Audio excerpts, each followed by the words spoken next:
Hello everyone and welcome to Randy's Old Time Radio Shows. Here you can listen to your favorite mystery, suspense, intrigue, or comedy shows. You'll also find shows you thought were lost to time and shows you never even heard of. You just might find a new favorite.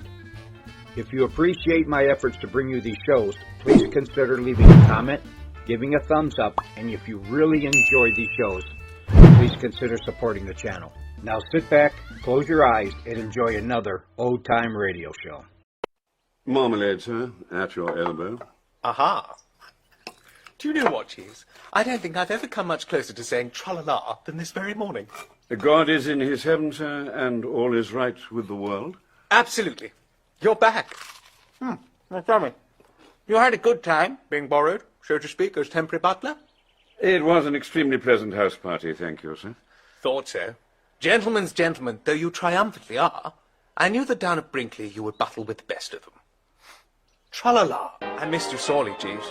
Tell me all about it. How was Aunt Dahlia? Mrs. Travers appeared to be in her customary robust health, though Mr. Travers was low-spirited.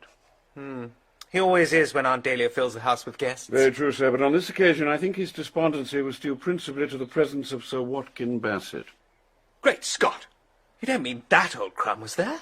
I, too, must confess to a certain surprise at seeing the gentleman at Brinkley Court. Will you be lunching in, sir? No, I have a date at the Ritz. I must shortly climb into the outer crust of the English gentleman. Ha ha!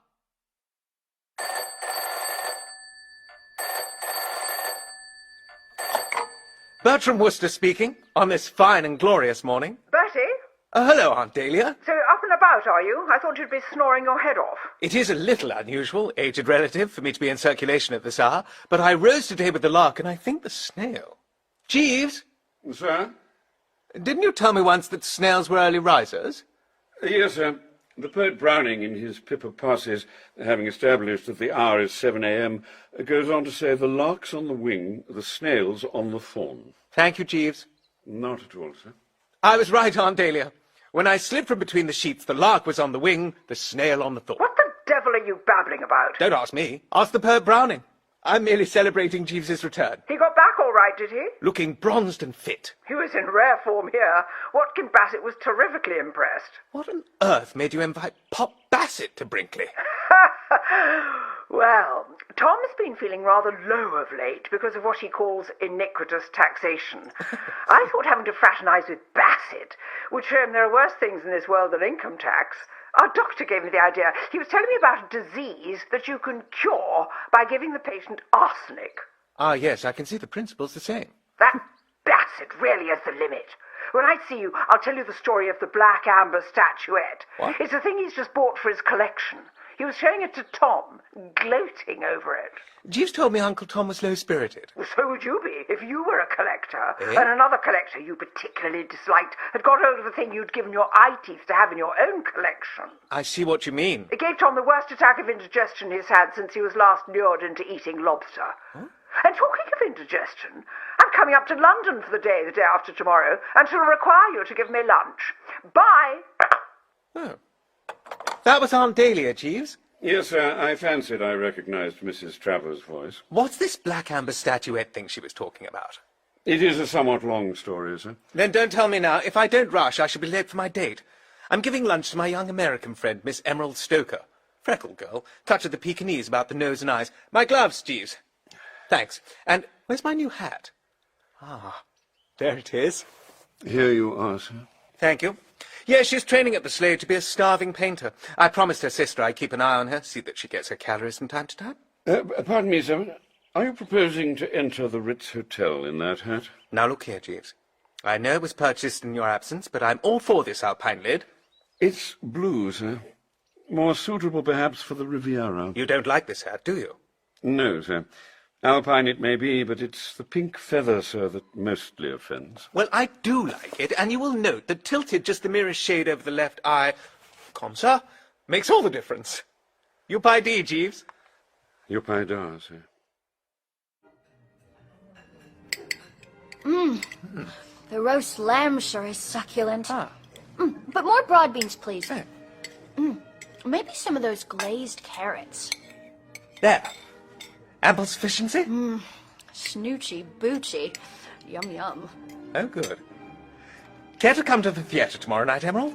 I can get hold of a couple of tickets for a well-spoken-of musical. Sorry, Bertie, I can't. I'm going down to the country this afternoon to stay with some people. I'm taking the 4 o'clock train from Paddington. Going to be there long? About a month. At the same place all the time? Of course. Good heavens. I've never found a host and hostess who could stick my presence for more than about a week. Oh, really? Their name's Bassett. What? They live in Gloucestershire. What? Their house is called... Tottley Towers? What? Oh, do you know them? Well, you can fill me in. Why? Don't you know them? I've only met Madeline Bassett. What are the rest of them like? Well, I suppose it's cruel to hide the truth and let you go off to Tottley, how shall I put it? Unprepared. Exactly. Hold nothing back. Well, the inmates of the colony consist of Sir Watkin Bassett, his daughter Madeline, his niece Stephanie Byng, known as Stiffy, a gorilla named Spode, and Stiffy's Aberdeen Terrier Bartholomew, the last of which biteth like a serpent and stingeth like an adder. So you've met Madeline. What did you think of her? Is she a great friend of yours? Far from it. Well, she struck me as a drip. She is a drip. Of course, she's very pretty. You have to hand her that. Looks are not everything. She's one of those soppy girls, riddled from head to foot with whimsy. She holds the view that the stars are God's daisy chain, and that every time a fairy blows its nose, a baby is born, which, as we know, is not the case. She's a drooper. Yes, that's how she seemed to me. Rather like one of the lovesick maidens from Patience. Eh? Patience. Gilbert and Sullivan? Haven't you ever seen it? Yes, now I recollect. Not at all a bad little show, I thought. They're a bit highbrow.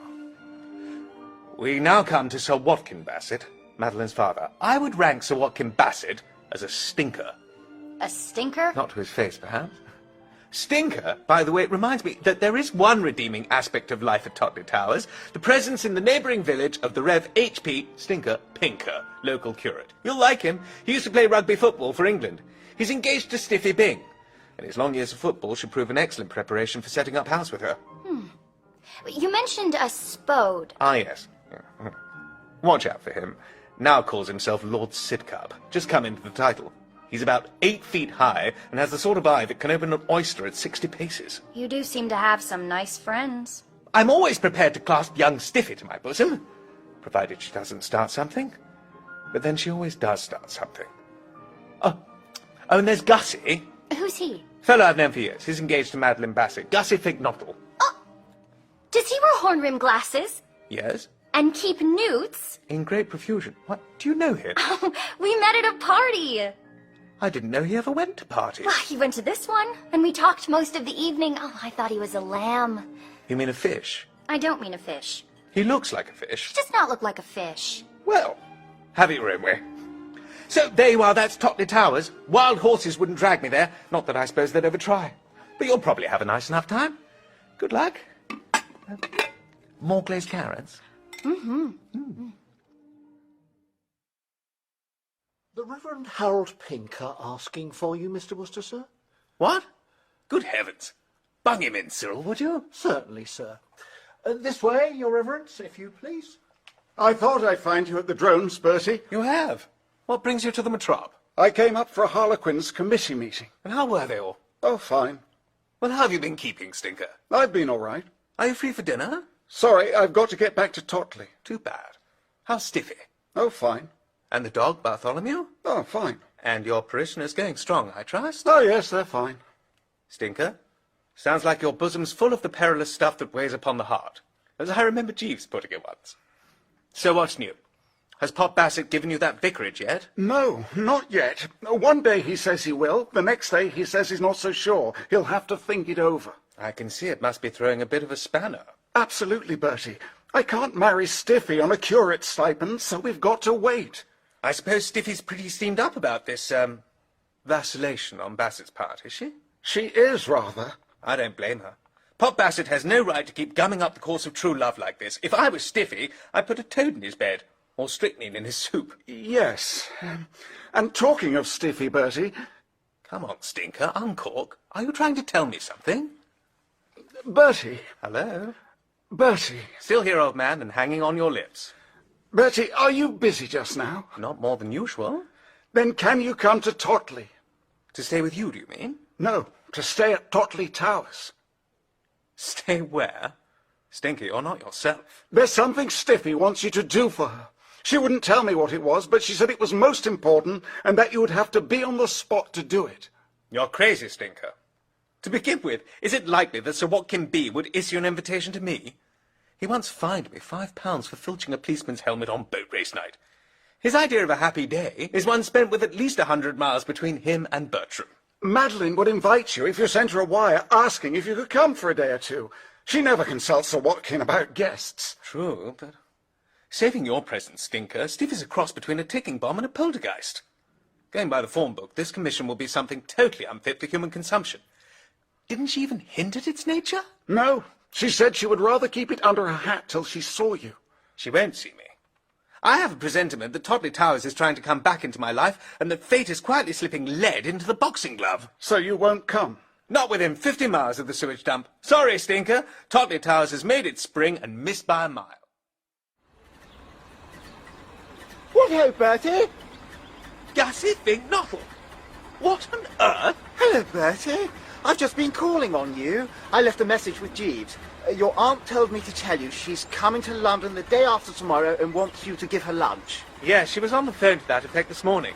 I suppose she thought you'd forget to notify me. Come in and have some orange juice. I wish I could, but I should miss my train. This is my cab. I'm off to Tottley on the 4 o'clock from Paddington. Oh, really? Well, look out for a friend of yours who'll be on it. Emerald Stoker. Stoker? Stoker? Emerald Stoker? Girl with freckles. American. Looks like a Pekingese of the better sort. She met you at a party, and you talked about newts. Of course! Now I've placed her. I didn't get her name that day. Yes, we had a long talk about newts. She used to keep them herself as a child, only she called them guppies. A most delightful girl. I don't know when I've met a girl who attracted me more. Well, cheerio, Bertie. Except, of course, Madeline. Madeline. Don't talk to me about Madeline. Madeline makes me sick. Paddington! But, Gussie! A ghastly thing has happened, Jeeves. Disaster looms. Indeed, sir. What would appear to be the trouble? I've just seen Gussie Fink Nottle. Yes, sir. Mr. Fink Nottle was here a moment ago. I met him outside. He was in a cab laden with luggage. I happened to mention Miss Bassets' name, and he said, "Don't talk to me about Madeline. Madeline makes me sick." Indeed, sir. Those are not the words of love. No, sir. They are the words of a man who is fed to the front teeth with the adored object. Then a moment later he was off like a scalded cat to Paddington. But it's pretty clear there must have been a rift in the what-you-call-it. And we know what's going to happen if this particular fracture goes fut. You remember just how I'm situated as regards M. Bassett. Indeed, sir. What ought I to do, do you think? Sir? Don't stand there saying, sir. You know as well as I do that it's of the essence that Gussie's engagement does not spring a leak. I'm the next entry on her dance card. Steps must be taken. It would certainly seem advisable, sir. But what steps?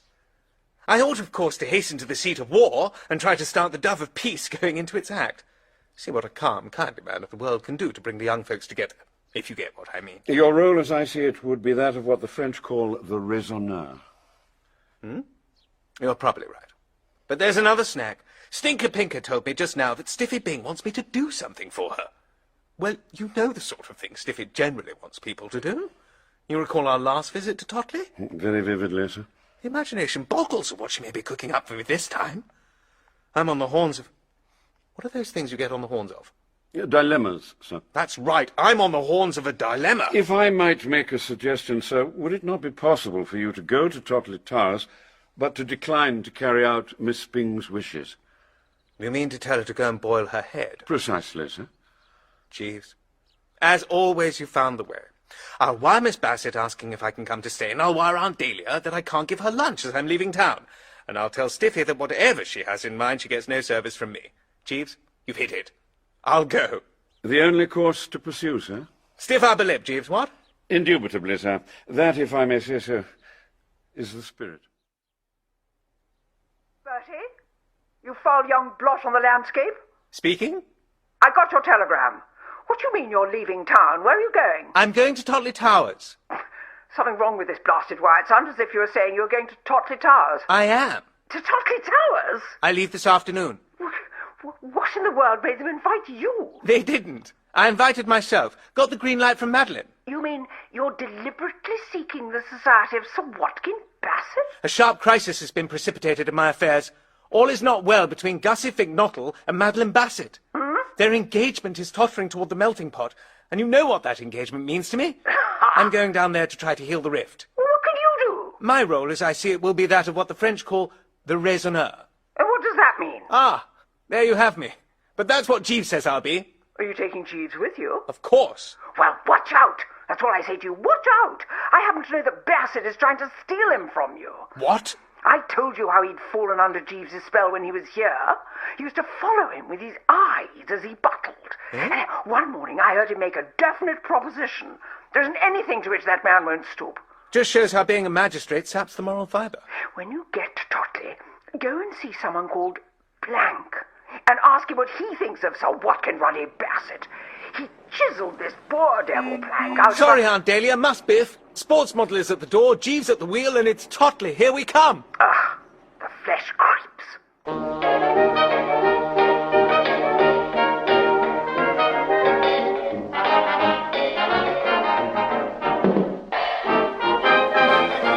Jeeves, I don't know if you happen to have come across it here. The chorus of which goes, tum-tumty, tumty-tumty, tum-tiddly om-pom, I'll, where every prospect pleases, and only man is vile. Or words to that effect. Hey, Bertie. Hey, what? Reginald Haber, Sir Bishop of Calcutta. Oh. Well, his description fits Tottley Towers. I mean, look at it. Facade, rolling parkland, smoothly shaven lawns and whatnot. Indeed, sir. But as he says, it's no use a prospect pleasing if the gang that goes with it lets it down. Oh, well. Take the jalopy round the back, Jeeves. I'll see you later. Very good, sir.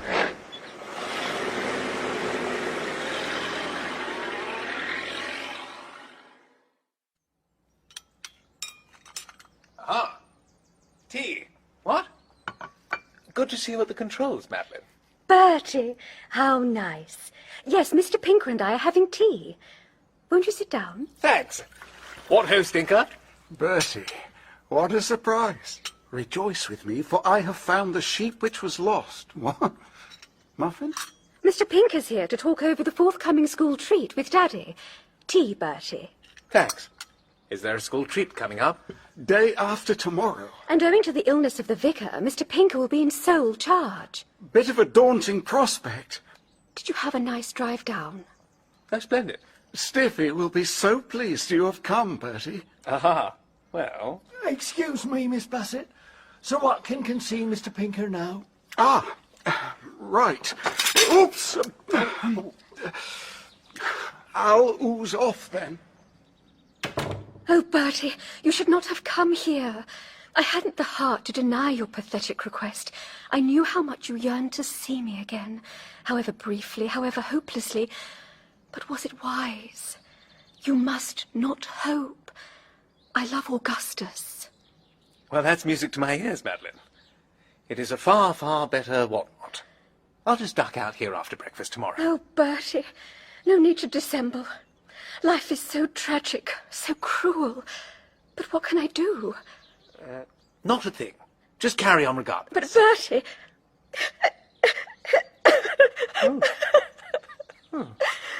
It breaks my heart. Oh, Bertie. Yes. Just rest your head on my... Oh. That's it. There, so to speak. Madeline! Madeline, what's the matter? Worcester! What are you doing? Oh, just patting a weeping female on the head. It's nothing, Roderick, nothing. I must just go and bathe my eyes. Well, you pop-eyed bleater. What? I say, Spode, you've grown a bit since last seen. What are you now, about 9'7"? A cucumber sandwich? Worcester! Muffin? No? No, not a muffin either? Worcester! I can't make up my mind whether to break your neck or not. Not would be my vote. I was amazed when I heard from Madeline that you'd had the effrontery to invite yourself here. Your motive, of course, was clear, to undermine her faith in the man she loves. You hope to win her away from Fink-Nottle. Well, no, actually, Let me tell you, Worcester, I've loved that girl for years. Never have I so much as hinted it to her. It was a great shock to me when she became engaged to this man Fink-Nottle. But I accepted the situation because I thought that was where her happiness lay. Though stunned, I kept A stiff upper lip. my feelings to myself. I sat Like patience on a monument. tight and said nothing. All that mattered was that she should be happy. If you ask me if I approve of Fink Knottle as a husband for her, I admit frankly that I do not. I may add that my opinion is shared by her father. But this Newt Nuzzler is the man she has chosen, and I must abide by her choice. I do not crawl behind Fink Knottle's back and try to prejudice her against him. Very creditable. Well, let me tell you that I shall be watching you closely, and I expect to see less head-stroking. If I don't, I'll... Bertie, I will show you to your room. Jolly good. Thanks. Be careful, Worcester. Be very careful. Why did Roderick tell you to be careful? Ah, that we shall never know. Afraid I might slip on the parquet floor? He sounded angry. I thought he might be annoyed at your coming here. On the contrary, nothing could have exceeded the warmth of his welcome to Tottley Towers. Oh, I'm so glad. It would pain me so much if you and he were... Oh, there's Daddy. It's the punishment fit the crime, the punishment fit... You? What the deuce are you doing here? Oh, Daddy, I forgot to tell you. I asked Bertie to come here for a few days. What? When you say a few days... At least a week, I hope. Oh, good God. If not longer. Oh, great heavens. There is tea in the drawing room, Daddy. Tea? I'll need something stronger than tea. Daddy seems upset about something. He did convey that impression. But I suppose a man of regular habits doesn't like suddenly finding a Worcester in his midst. But do you know what? I'm determined to sparkle at dinner.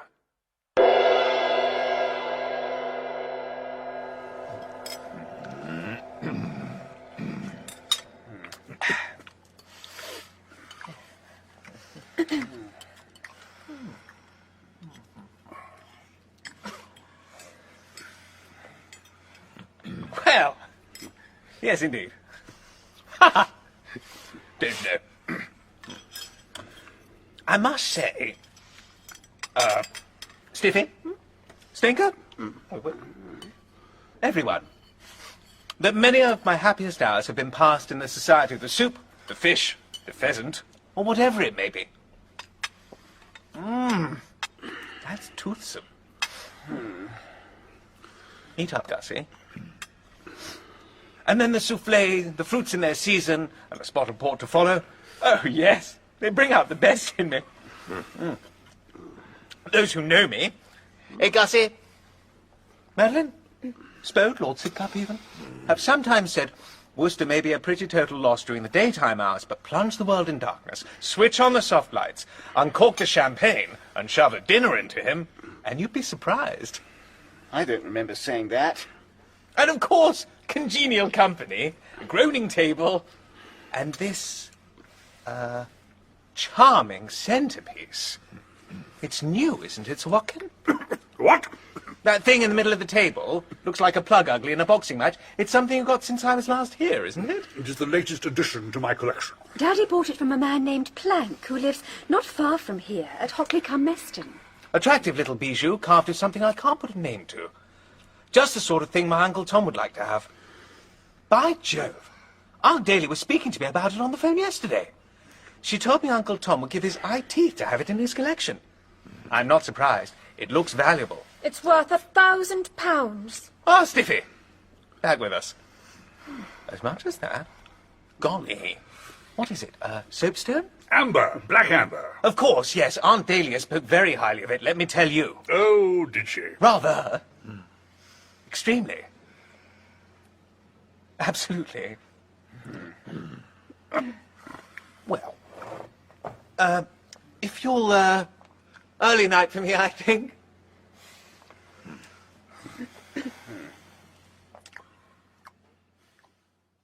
Ah, Jeeves, something's puzzling me. Did you ever see a film called The Vanishing Lady? No, sir. Well, it was about a lady who vanished, if you follow me. And the reason I bring it up is that a female friend of mine has apparently disappeared into thin air, leaving not a rack behind. Highly mysterious, sir. You said it. When I gave her lunch yesterday, Emerald Stoker told me she was off on the 4 o'clock train to stay at Tottley Towers. And the point I want to drive home is that she hasn't arrived. What's become of her? You remember I lunched her at the Ritz? Yes, sir. You were wearing this alpine hat. No need to dwell on it, Jeeves. Put it down. Certainly, sir. If you really want to know, several fellows at the drones asked me where I got it. No doubt with a view to avoiding your hatter, sir. Well, anyway, you'll be glad to hear that everything's all right. Sir? I have it straight from the horse's mouth that Miss Bassett and Gussie are sweethearts still. The relief is stupendous. I fear, sir, that you're too sanguine. Miss Bassett's attitude may well be as you have described, but on Mr. Fink-Nottle's side, I am sorry to say there exists no little dissatisfaction and resentment. Jeeves, it's never easy to translate what you say into basic English. You mean she's a sweetheart still, but he isn't? Precisely, sir. I encountered Mr. Fink-Nottle in the stable yard as I was putting away the car, and he confided his troubles to me. What's happened? I regret to inform you, sir, that Miss Bassett has insisted on Mr. Fink-Nottle adopting a vegetarian diet. His mood is understandably disgruntled and rebellious. What? Oh, my God, Jeeves. Gosh, he loves food. I mean, watching him tucking into his rations at the drones, a tapeworm would raise his hat respectfully. Cut him off from the roasts and boils, and particularly from cold steak and kidney pie, and you turn him into the sort of chap who would break an engagement as soon as look at you. I fear so, sir. She's made him become a vegetarian. So Mr. Fink-Nottle informed me, sir. No chops? No, sir. No steaks? No, sir. Just spinach and similar garbage? So I gather, sir. But why? I understand that Miss Bassett has recently been reading the life of the poet Shelley, sir, and has become converted to his view that the consumption of flesh foods is unspiritual. That explains something, Jeeves. I saw Gussie picking at something green with clouded-browed dinner. This is frightful. No wonder he said Madeline made him sick. Certainly somewhat disturbing, sir. Blast all vegetables! Yes, sir. I may mention that the cook expressed herself in a somewhat similar vein when I informed her of Mr. Fink-Nottle's predicament. Her heart melted in sympathy with his distress. Jeeves, I'm in no mood to hear about cook's hearts, soluble or otherwise. Forgive me, sir, but she instructed me to apprise Mr. Fink-Nottle that if he were agreeable to visiting the kitchen at some late hour when the household had retired for the night, she would be happy to supply him with cold steak and kidney pie. What? Well, that's tremendous, Jeeves. Who is this life-saving cook, Jeeves? She is a woman of the name of Stoker, sir. Who? Stoker? Did you say Stoker? Yes, sir.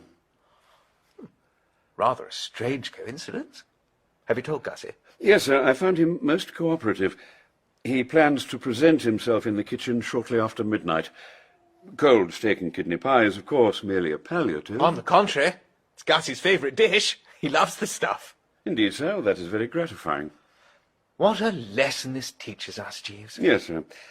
Would you be requiring anything further? Not a thing, thanks. My cup runneth over. Then I will be saying good night, sir. Good night, Jeeves.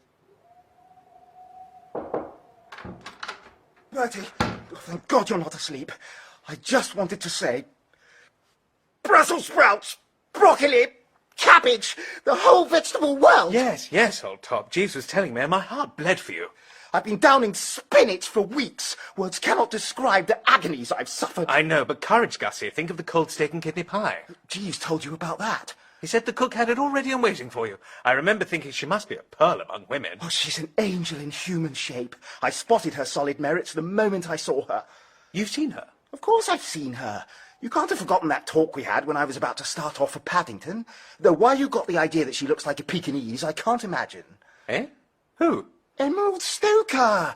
She doesn't look in the least like a Pekingese. What's Emerald Stoker got to do with it? Didn't she tell you? Tell me what? That she was on her way here to take office as the Tottley Towers cook. Hang on. Did you say cook? I'm surprised she didn't tell you. Yeah, she's the cook, all right. But why is she the cook? She explained that to me on the train. She's dependent on a monthly allowance from her father. But early this month she was unfortunate in her investments on the turf. She lost her little all. She was then faced with applying to her father for funds, which would have meant a full confession, or of seeking some gainful occupation, which would tide her over till, as she put it, the United States Marines arrived. She could have touched me or her sister Pauline. A girl like that's too proud to borrow money. She decided to become a cook. How did she happen to come to Tottley? Oh, during our talk at the party, I remember mentioning that Sir Watkin was in the market for a cook. She applied for the post and got it. These American girls have such enterprise. Is she enjoying her job? Thoroughly, according to Jeeves. I say, Bertie, I can't wait for that steak and kidney pie.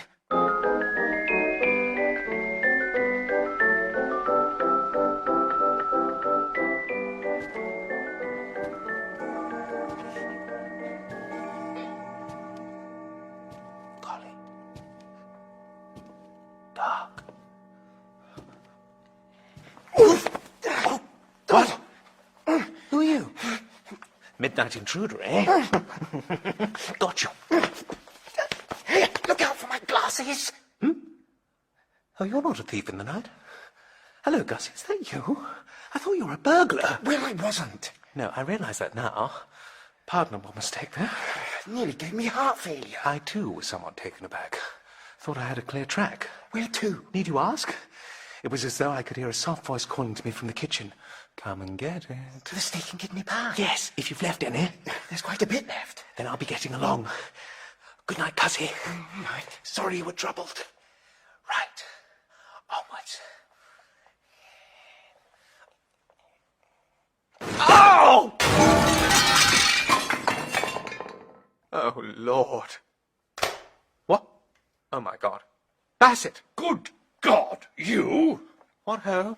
Might I ask what you are doing here at this hour, Mr. Worcester? Upsetting grandfather clocks?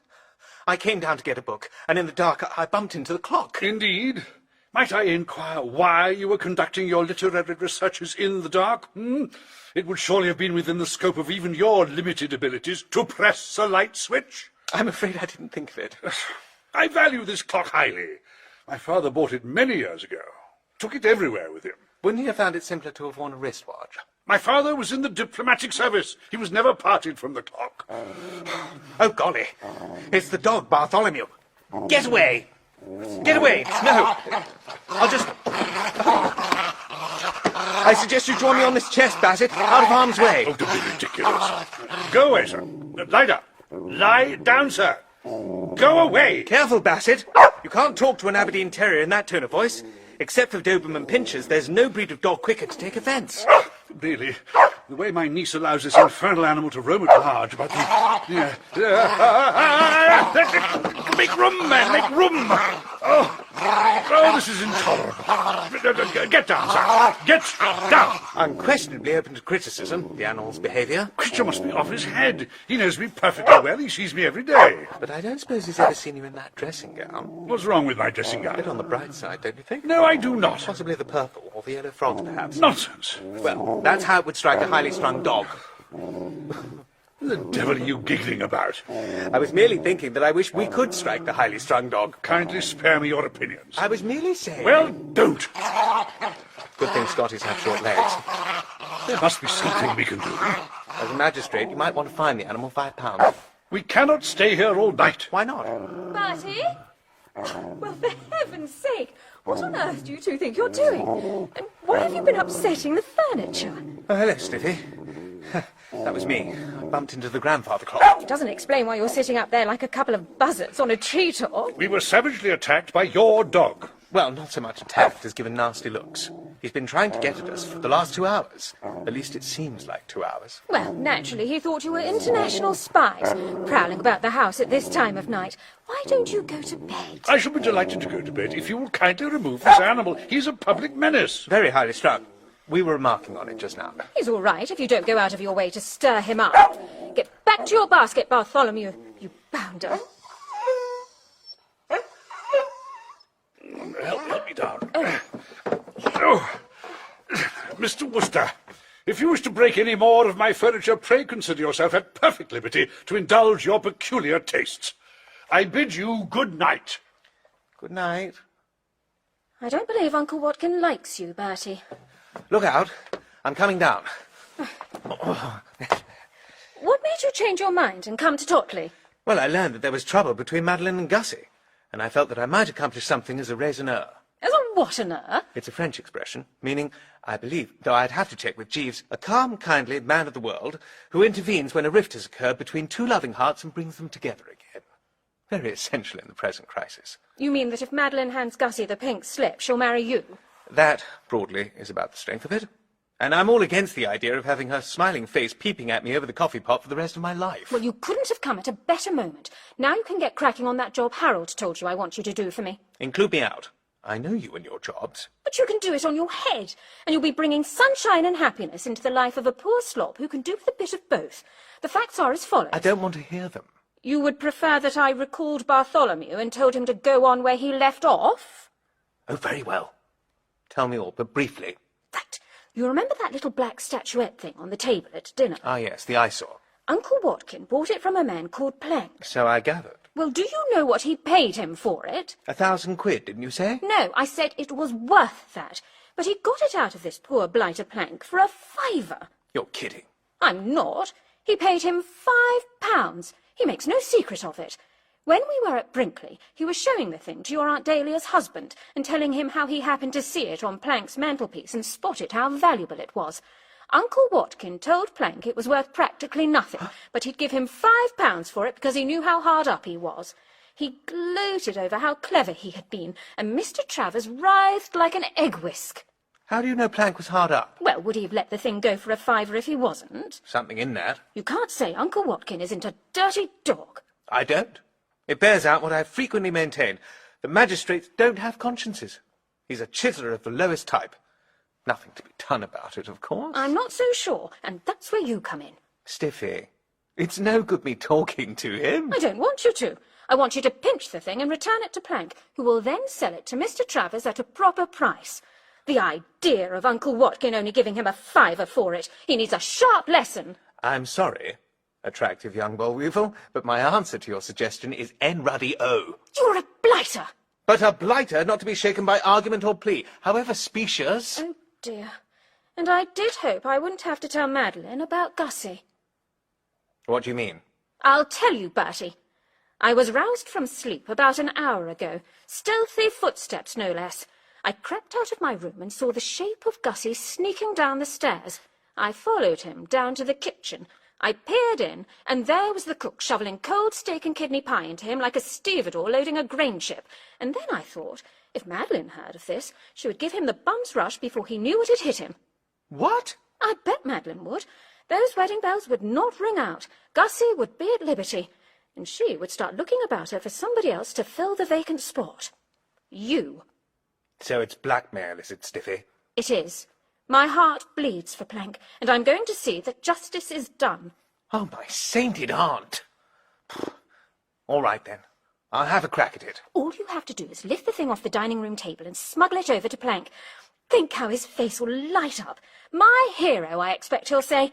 Thank you, Bertie. Mwah. Night.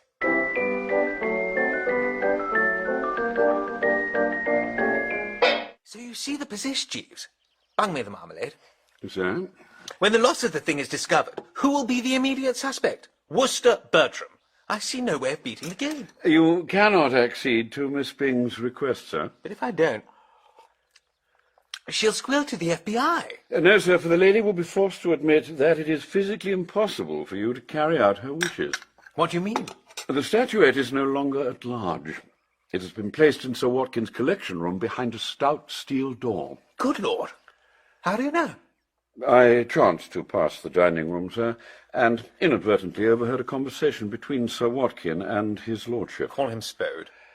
Very good, sir. Mr. Spode was observing that he had not at all liked the interest you displayed in the figurine at dinner last night. I was just giving Pop B the old salve in the hope of sweetening the atmosphere a bit. Precisely, sir. But your statement that the object was just the sort of thing Uncle Tom would like to have made a deep impression on Mr. Spode. He is now convinced that your motive in coming to the house is not to do with Miss Bassett, but with the figurine, and that you are planning to purloin it on Mr. Travers' behalf. Oh, golly. Sir Watkin accepted the theory in toto, and has fallen in with Mr. Spode's suggestion that the statuette be placed under lock and key in the collection room. I presume that it is now there, and when it is explained to Miss Bing, I am sure the lady will recede from her position. Ha! Jeeves, only the circumstance of my being in bed keeps me from dancing a few carefree steps. This lets me out. Completely, sir. Would you mind going and explaining the position to Stiffy now? You'll find her messing about somewhere, I've no doubt. I saw Miss Bing in the garden with Mr. Pinker, sir. I think she was trying to prepare him for his approaching ordeal. Eh? If you recall, sir, Mr. Pinker will be in sole charge of the school treat tomorrow. There is a somewhat lawless element among the school children of Tottley and the Wold, and he fears the worst. Well, tell Stiffy to take a couple of minutes off and listen to your communique. Meantime, I'll get dressed. No need for help. I can manage. Very good, sir. I saw Miss Bing, sir. And? She is still insistent that you restore the statuette to Mr. Plank. She's cuckoo.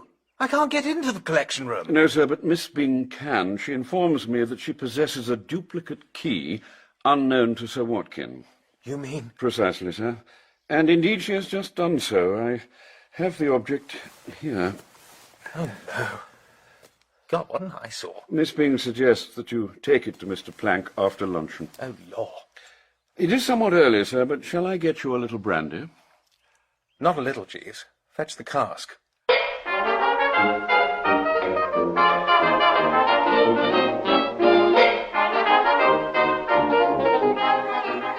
I don't know how Emerald Stoker is with brush and palette, Jeeves, but she unquestionably has what it takes where cooking is concerned.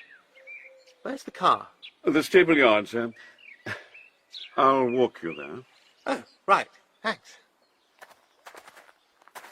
Yes, the lunch was excellent, Jeeves. Everything most toothsome. But with this ghastly commission of stiffies on the agenda, I had no appetite. I can well understand it, sir. What's that tree I read about somewhere? It does you in if you sit under it. The upas tree, sir. She's a female upas tree. It's not safe to come near her. Disaster on every side is what she strews. And it's all very well for her to say, glibly? Or airily, sir. The words are synonymous. It's all very well for her to say glibly or airily. Take this blasted eyesore to Plank. This Plank, I take it, is some sort of labourer on the estate. What do you think? A gnarled old fellow whose sailor son brought home the eyesore from one of his voyages? And neither of them had the foggiest that it was valuable? Quite possibly, sir. So what? They shoved it on the mantelpiece, and then along came Sir Watkin Bassett with his smooth city ways and made suckers out of parent and offspring. A persuasive scenario, sir. Yes, but how do I find him? I can't go rapping on every door in Hockley-cum-Meston, saying, excuse me, are you Plank? I would suggest that you proceed to the local post office and institute inquiries there.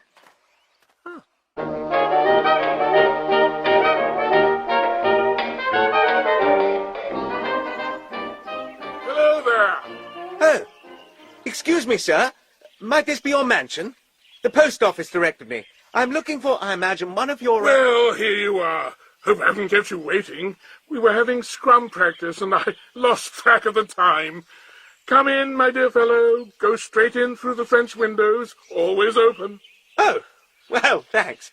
I'm actually looking for one of your... Mind the leopard heads. That's it. Sit down, sit down. Well, good of you. One for the tonsils? What? Oh, don't mind if I do. See, you're examining the photographs on the wall. School football group. Yes, the one beneath the GNU's head. Ah, the juvenile delinquent holding the ball. You? Ha, that's me. My last year at school. I skippered the side that season.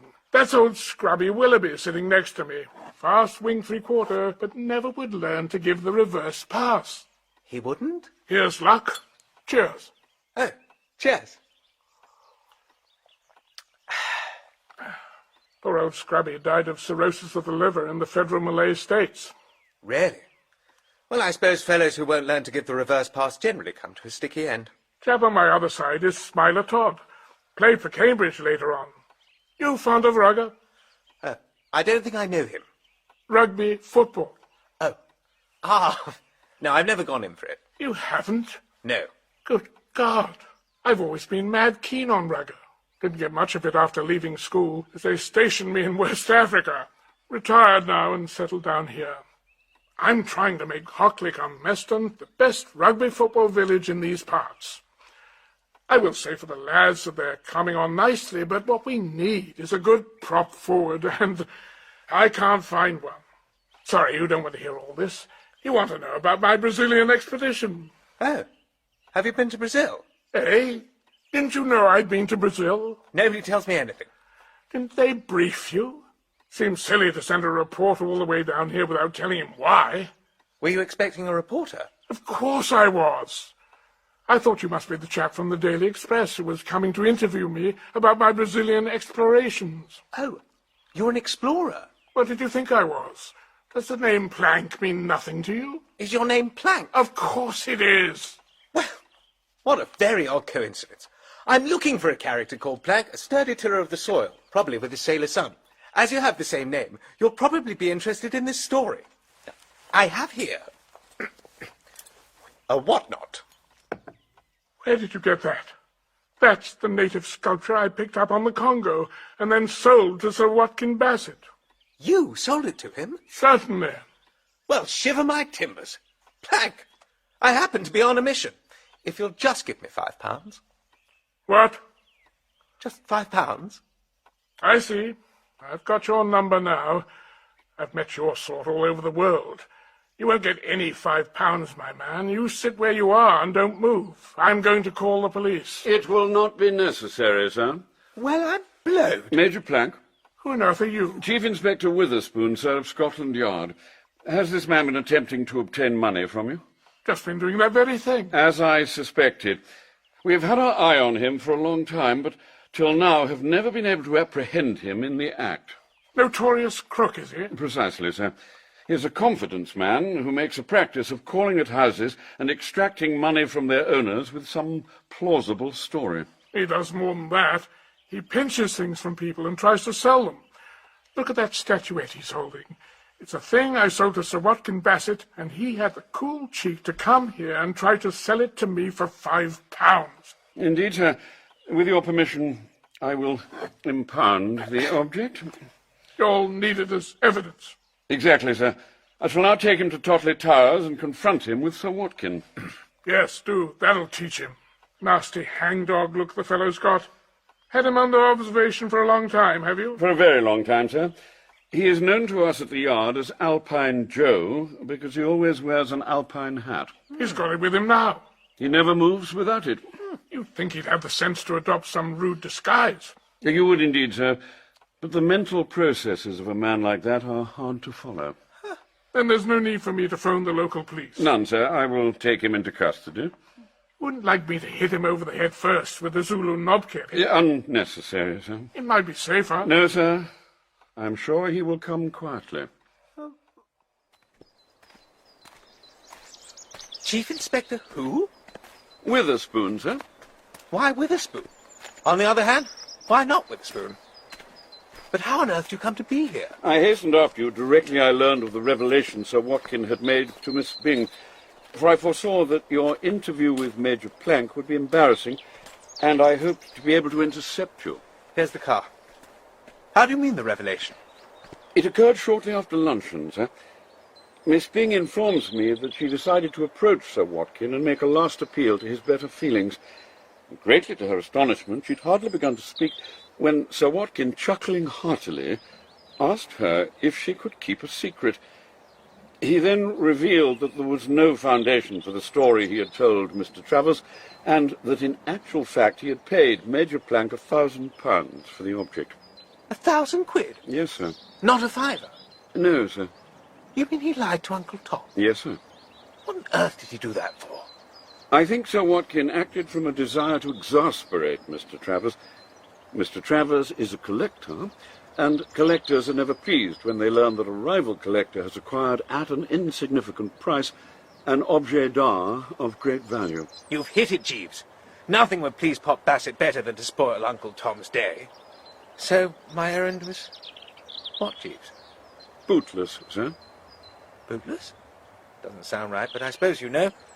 Well, I wish this news could have broken before I presented myself chez Plank. I would have been spared a testing ordeal. It is unfortunate that I was not able to arrive earlier. How did you arrive at all? You can't have walked. No, sir. I borrowed Miss Byng's car. I left it some little distance down the road and proceeded to the house on foot. I approached the French window and listened, and was thus enabled to intervene at the crucial moment. Very resourceful. Thank you, sir. I should like to express my heartfelt gratitude. Not at all, sir. It was a pleasure. But for you, Plank would have had me in the local calaboose in a matter of minutes. Who is he, by the way? I got the impression he was an explorer of sorts. He has recently returned from an expedition into the interior of Brazil. He breeds Cocker Spaniels, suffers somewhat from malaria, and eats only non-fattening protein bread. You seem to have got him taped all right? I made inquiries at the post office, sir. I also learned that Major Plank is an enthusiast on rugby football. Yes, so he was telling me. You want to prop forward, are you, Jeeves? No, sir. Well, hop in, Jeeves. Oh, I was forgetting. You've got Stiffy's car, and I'll be driving on. The sooner I get this statuette thing back into her custody, the better. If you will pardon the suggestion, sir, I think it would be more advisable for me to take the object to Miss Byng. It would scarcely be prudent for you to enter the environs of Tottley Towers with it on your person. You might encounter Lord Sidcup, I should say, Mr. Spode. You aren't suggesting that he would frisk me? I think it highly possible, sir. If you will give me the object, I will see that Miss Byng restores it to the collection room at the earliest possible moment. Very well, if you say so. Here you are. Thank you. Now, I think you're wronging Spode. I think not, sir.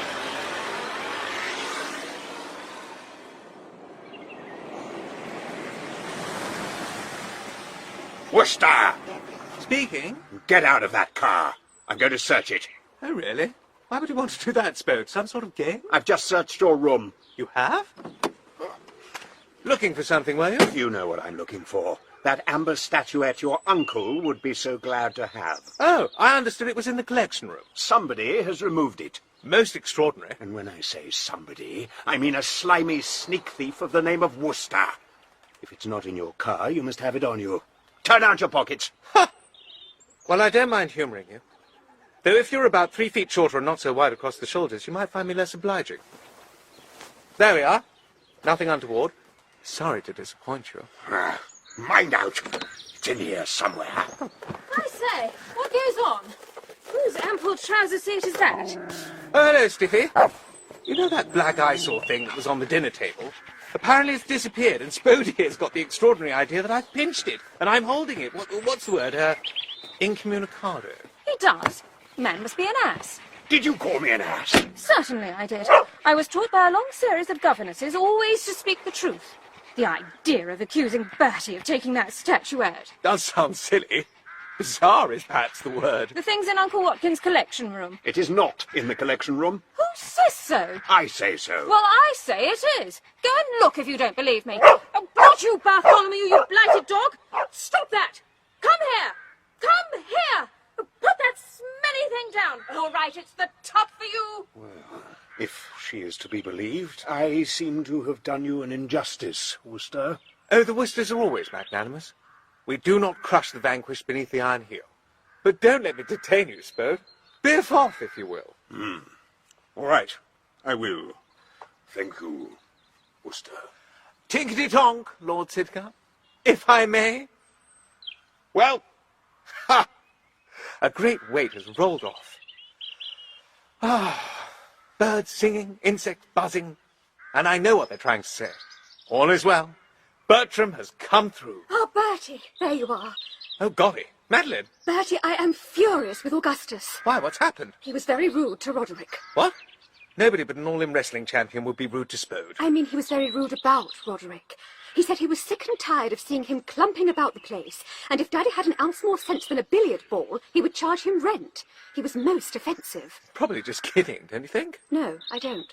He didn't say it with a light laugh. No. He was harsh and bitter, and he's been like that for a long time. I noticed it first at Brinkley. One evening we were watching the sunset, and I said sunsets always made me think of the blessed damozel leaning out from the gold bar of heaven, and he said, who? And I said, the blessed damozel, and he said, never heard of her. And he said that sunsets made him sick, and so did the blessed damozel. Ah, this was at Brinkley, my Aunt Dahlia's place? Yes. I see. After you've made him become a vegetarian. Many a proud spirit rebels when warned off the proteins. I have no doubt the poet Shelley's circle noticed the same thing with the poet Shelley. And I don't know if you know it, but medical research has established that the ideal diet is one in which animal and vegetable foods are balanced. It's something to do with the something acids required by the body. What nonsense! Thousands of people are vegetarians and enjoy perfect health. Bodily health, yes. But if you suddenly steer a fellow off the stakes, it does something to his soul. I'll bet you find that's all that's wrong with Gussie. He simply wants a mutton chop or two under his belt. Well, he's not going to have them. And if he continues to behave like a sulky child, I shall know what to do about it. What will you do about it? Never mind. Suppose... Not that it's likely to happen, of course, but suppose Gussie, maddened by abstinence, were to go off and tuck into... Well, to take an instance at random, a cold steak and kidney pie. What would be the upshot? Are you telling me, Bertie, that Augustus has been eating steak and kidney pie? Good heavens, no. It was just a thingamy question. Begins with an H. Hypothetical. That's the word. If I found that Augustus had been eating the flesh of animals slain in anger, I would have nothing more to do with him. Oh, dear. Poor old Gussie. Was it Shakespeare who said that it's always when a fellow is feeling particularly braced with things that fate sneaks up behind him with a bit of lead piping? Ominous, what? Poor old Bertram. Sir? Sir, your morning cup of tea, sir? Eh? What? Oh, thank you, Jeeves. Preoccupied, if you know what I mean. Or distrait, if you care to put it that way. I was saying that we're fortunate in having a fine day for the school treat, sir. What? Is it today? This afternoon, sir. It needed but this, Jeeves. Sir? The last straw. I've enough on my mind already. There is something disturbing you, sir? You're right, there is. Hell's foundations are quivering. This is no mere lover's tiff, but a real Class A rift. On the one hand, we have Madeline's pro-vegetarian bias. On the other, Gus's firm determination to get all the cuts off the joint that were coming to him. Nightmare, Jeeves. And Jeeves, what do you call it when a couple of nations start off by being all palsy-walsy and then begin calling each other ticks and bounders? Relations have deteriorated would be the customary phrase, sir. Well, relations have deteriorated between Miss Bassett and Gussie. He, as we know, was already disgruntled, and now she's disgruntled too. She has taken exception to a derogatory crack he made about the sunset. She thinks highly of sunsets, Jeeves, and he told her they made him sick. Can you believe this? Quite readily, sir. Mr. Finknottle was commenting to me on the sunset yesterday evening. He said it looked so like a slice of underdone beef that it tortured him to see it. One can appreciate his feelings. I dare say, but I wish he'd keep them to himself. He also appears to have spoken disrespectfully of the Blessed Damozel. Who is the Blessed Damozel, Jeeves? I don't seem to have heard of her. The heroine of a poem by the late Dante Gabriel Rossetti, sir. She leaned out from the gold bar of heaven. Yes, I gathered that. That much was specified. Her eyes were deeper than the depths of waters stilled at even. She had 3 lilies in her hand, and the stars in her hair were 7. Oh, were they? Well, Gussie said she made him sick too, and Miss Bassett's as sore as a sunburned neck. Most disturbing, sir. Disturbing is the word. I've seen betrothals in my time, many of them as a matter of fact, but never one that looked more likely to come apart at the seams than that of Augustus Finknottle and Madeline, daughter of Sir Watkin and the late Lady Bassett. The suspense is awful. I say, who was that chap who had a sword hanging over him attached to a single hair? Damocles, sir. Well, I know just how he felt. And with this on my mind, I'm expected to go to a ruddy school treat. I won't go. Your absence may cause remark, sir. I don't care. They won't get a smell of me. I'm oiling out, and let them make of it what they will. I shall nip over to Brinkley and have lunch with Uncle Tom. You at my side, I hope. Impossible, I fear, sir. I have promised to assist Mr. Butterfield in the tea tent. Oh. Then you can tell me all about it. Very good, sir. If you survive. Precisely, sir.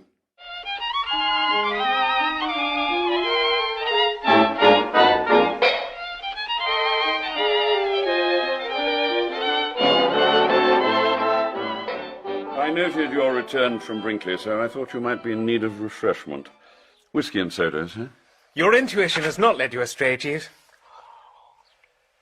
Oh, thanks. How did the school treat go off? I think the juvenile element enjoyed the festivities, sir. How about you? Sir? They didn't put your head in a sack and prod you with sticks? No, sir. My share in the afternoon's events was confined to assisting in the tea tent. You speak lightly, Jeeves, but I've known some dark work to take place in school treat tea tents. It is odd that you should say that, sir, for it was while partaking of tea that a lad threw a hard-boiled egg at Sir Watkin. And hit him? On the left cheekbone, sir. It was most unfortunate. Unfortunate? Best thing that could have happened, in my opinion. The very first time that I set eyes on Pop Bassett in Bossier Street Police Court, I remember saying to myself that there sat a man to whom it would do all the good in the world to have hard-boiled eggs thrown at him. What's the boy's name? I could not say, sir. His actions were cloaked in anonymity. A pity. I would have liked to reward him. Did you see anything of Gussie? Yes, sir. Mr. Finknottle, at Miss Bassett's insistence, played a large part in the proceedings and was somewhat roughly handled by the younger revellers. Among other vicissitudes, a child entangled its all-day sucker in his hair. That must have annoyed him.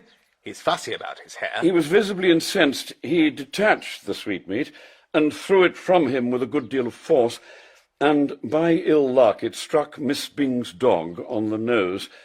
The animal bit Mr. Finknottle in the leg. Poor old Gussie. Yes, sir. Still, into each life some rain must fall. Precisely, sir. I will go and bring you another whisky and soda. Oh, hello, Jeeves. Mr. Finknottle, sir. Oh, there you are, Bertie.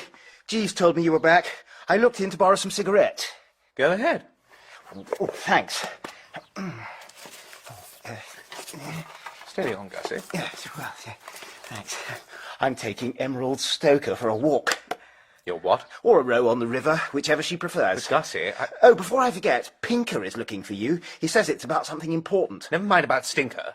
You can't take Emerald Stoker for walks. Can't I? Watch me. But look here. Sorry, no time to talk now. I must be off.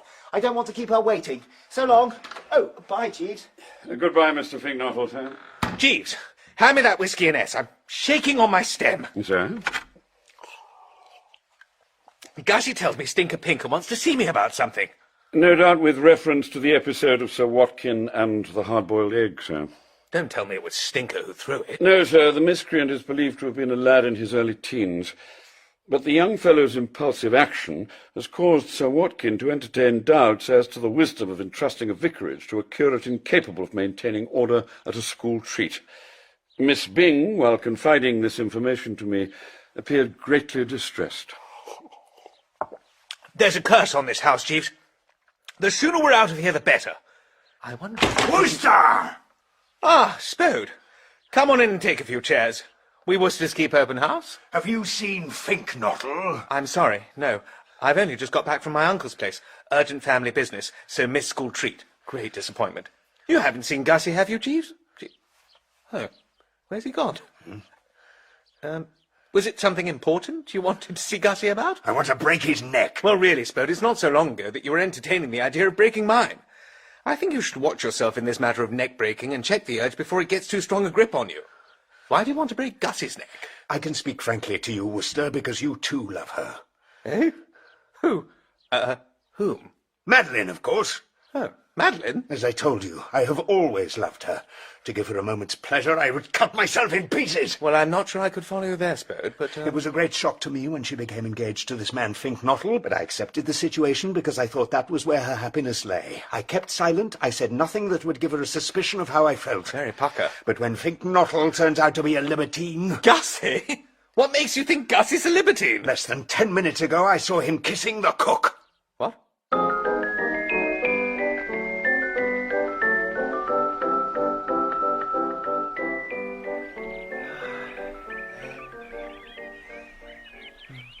Hoy!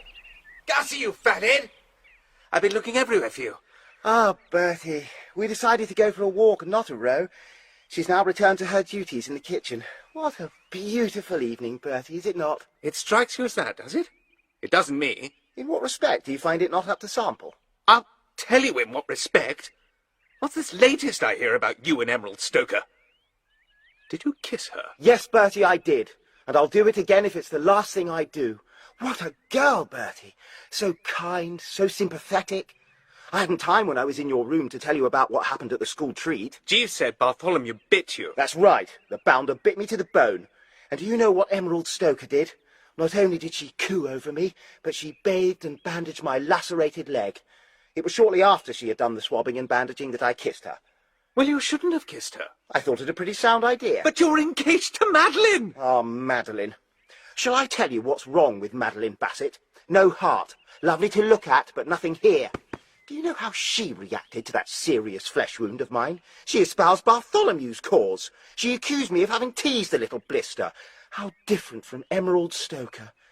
Do you know what Emerald Stoker did? You told me. I mean, in addition to binding up my wounds. She went straight off to the kitchen and cut me a package of sandwiches. I have them here. Ham. She made them for me with her own hands. I think it was her thoughtfulness, even more than her sympathy, that showed me that she was the only girl in the world for me.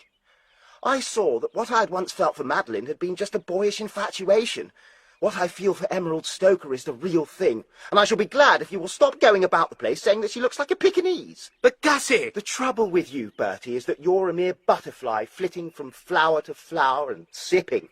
I'm different. I have depth. I'm a marrying man. But you can't marry Emerald Stoker. Why not? We're twin souls. I say, Bertie. Come over here, Bertie. Oh, Lord. It's Stiffy and Stinker. Stay there, Gussie. I'll be back at an early date to resume our discussion. Talk quick. I'm in conference. A serious situation has arisen, as, according to Jeeves, one has with you. Of course, one can see it from Sir Watkins' point of view.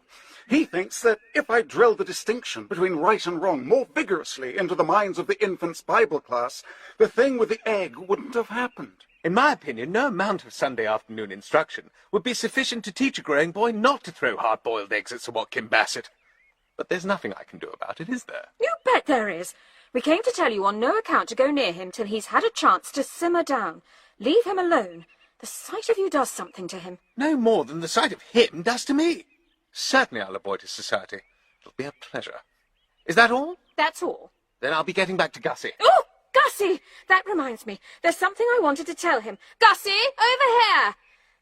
Something of vital concern to him. I can't think how it slipped my mind. What do you want, Stiffy? What are you doing hanging about here, Gussie? I was discussing something with Bertie. Well, you've no time for that. Eh? All for saying eh. I met Roderick just now, and he asked me if I knew where you were, because he wants to tear you limb from limb, owing to his having seen you kiss the cook. Ah, yes. Bertie, you knew Spode was on the warpath. You never told me. No. Sorry, I forgot to mention it. But it's true. So through the rhododendrons and run like a hare is my advice. Oh, right. Yes. Good idea. Ooh. Gotcha! Now I'm going to break your neck, Fignottle. Harold! Harold, stop him! But how? You have a boxing blue, for goodness sake. Save Gussie's life. I'm afraid I can't, Stiffy, old girl. You can't? What do you mean? I'm a curate. What's that to do with anything? Well, I can't swat a parishioner, sock your flock and your son. I'll try this. Now, Spode, I say, you know. What? No, Stinker, there's no percentage in my remonstrance. Come along, Spode, old chap. No need for angry passions to rise. Give Gussie back his spectacles. There's a good fellow. Do relax your grip on his neck. What? Oh! All right, Spode, you muscle-bound clod. You've asked for it. That's it, Stinker. Forget about holy orders. A crisp punch on the gorilla's beezer will do it. Go for it, Harold. Get into the act. Save Gussie. Attaboy. Well done, Harold. Splendid, Stinker. He's out cold. A ref could count 100 over him without eliciting a response. Come on, Harold. Back to the house. Let's bathe your nose and staunch the vital flow. Quickly. Yes. Strange, old girl, how all the doubts that were bothering me as a man of God vanished in a flash. Come on. Here are your glasses, Gussie. Oh, thanks. Not presuming to dictate, Gussie, but wouldn't it be wise to remove yourself before Spode comes round? Oh, yes. Come on, Bertie.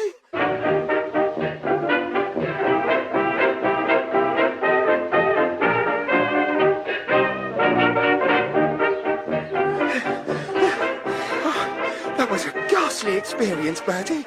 My whole past life seemed to flash before me. That's odd. You weren't drowning. No, but the principle's the same. I can tell you I was thankful when Pinker made his presence felt. What a splendid chap he is. One of the best. I think I understand now what people mean by the church militant. One feels so safe when he's around. But don't forget that Spode, though crushed to earth, will rise again. If you take my advice, you'll clear out for a while. Stiffy would lend you her car. I believe you're right. I'll leave this evening. Without saying goodbye. Of course, without saying goodbye. No, don't get that way. Keep bearing to the left. This is the kitchen garden. I told Em I'd meet her here. You told who? Emerald Stoker. She has to gather beans and things for tonight's dinner. Oh, there she is. Hello, Em. Hello, Gussie. Here's Bertie, Em. Hello, Bertie. Let me help you pick those beans, old thing. Give me the basin. Gussie, what have you been doing to yourself? You look like a devastated area.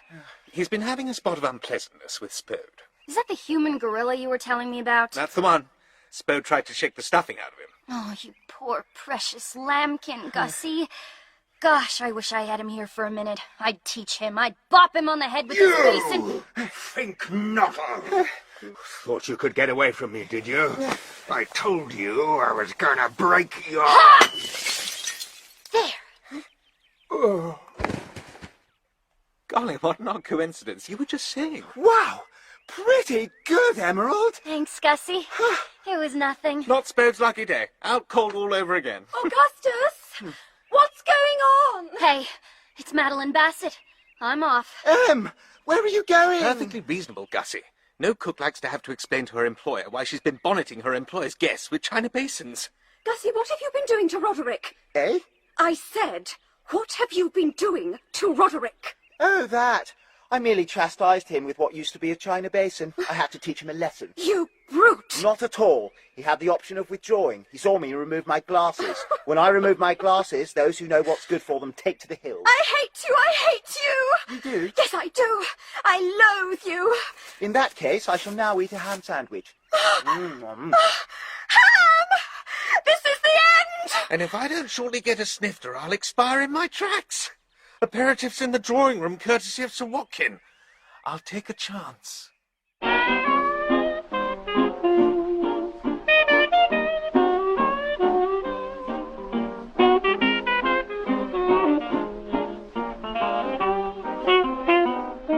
What ho? What ho? Well-laden tray of lifesavers at your elbow, I see, Sir W. That's you, is it? I suppose you better help yourself. Thanks.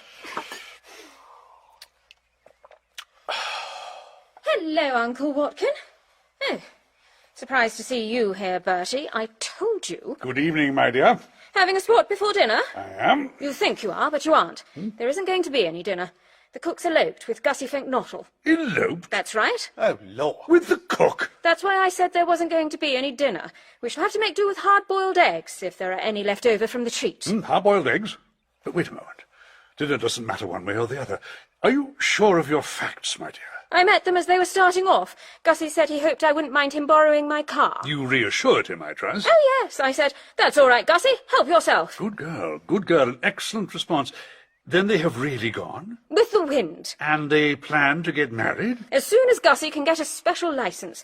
You have to apply to the Archbishop of Canterbury, and I'm told he stings you for quite a bit. Money well spent. That's how Gussie feels. He told me he was dropping the cook at Bertie's aunt's place and then going on to London to confer with the Archbishop. He's full of zeal. Splendid. Your glass is empty, my dear Mr. Worcester. May I refill it? You may. Now, Roderick tells me that the reason you were unable to be with us at the school treat this afternoon was that urgent family business called you to Brinkley Court. I trust everything turned out satisfactorily. Oh, yes, thanks. We all missed you, but business before pleasure, of course. How was your uncle? You found him well, I hope? Yes, he was fine. And your aunt? She had gone to London. Indeed. I know few women I admire more. Uncle Watkin, I'm glad to see you so cheerful. I was afraid my news might have upset you. Upset me? Whatever put that idea in your head? Well, your short one son-in-law. It is precisely that has made this the happiest day of my life. Then you can make it the happiest of mine by giving Harold that vicarage. Of course. I'm sure that Pinker will make an excellent vicar. The best. He's wasted as a curate. Unleash him as a vicar, and he'll be the talk of the established church. He's as hot as a pistol. I've always had the highest opinion of Harold Pinker. He's got what it takes, and he can preach like a streak. Yes, I enjoy his sermons. Manly and straightforward. That's because he's one of these healthy open-air men. He used to play rugby football for England. Indeed. He was what's called a prop forward. Ah? Prop forward, was he? Then may I tell Harold that it's official about this vicarage? Certainly. Uncle Watkin, how can I thank you? Quite all right, my dear. And now you will excuse me, Stephanie, and you, Mr. Worcester. I must go to Madeline. Oh, Bertie, yippee! Only the fact that I haven't one on prevents me strewing roses from my hat. Consider them strewn, you lucky young shrimp. I'll be the sort of vicar's wife you dream about. I shall dole out soup to the deserving poor and ask after their rheumatism. Stiffy, just on a point of order. Aren't you overlooking something? What's that? This promise of Pop Bassett's to give you the vicarage. All in order, surely. Well, if I were you, I'd get it in writing. You don't think Uncle Watkin would double-cross us? There are no limits to what your Uncle Watkin can do if the mood takes him. Where's Stinker? Out on the lawn, I think. Then bring him here and have Pop Bassett embody the thing in the form of a letter. I suppose you know you're making my flesh creep. Well, all right. I'll fetch Harold. Oh, sorry, Jeeves. Not at all, miss. Excuse me, sir. Mrs. Travers is asking for you on the telephone. Huh? Just what I feared. How did she seem, Jeeves? Sir? Did she give you the impression that she was splitting a gusset? Not particularly, sir. Mrs. Travers' voice is always robust. Would there be any reason why she should be splitting the gusset to which you refer? You bet there would. Sudden arrival of eloping couple is what I mean. No time to tell you now, but the skies are darkening. I'm sorry, sir. I say, who is that fellow, or fellows, I believe there was more than one, who went into the fiery furnace? Shadrach, Meshach, and Abednego, sir. That's right, names are on the tip of my tongue. Well, I know just how they must have felt. All right, Jeeves.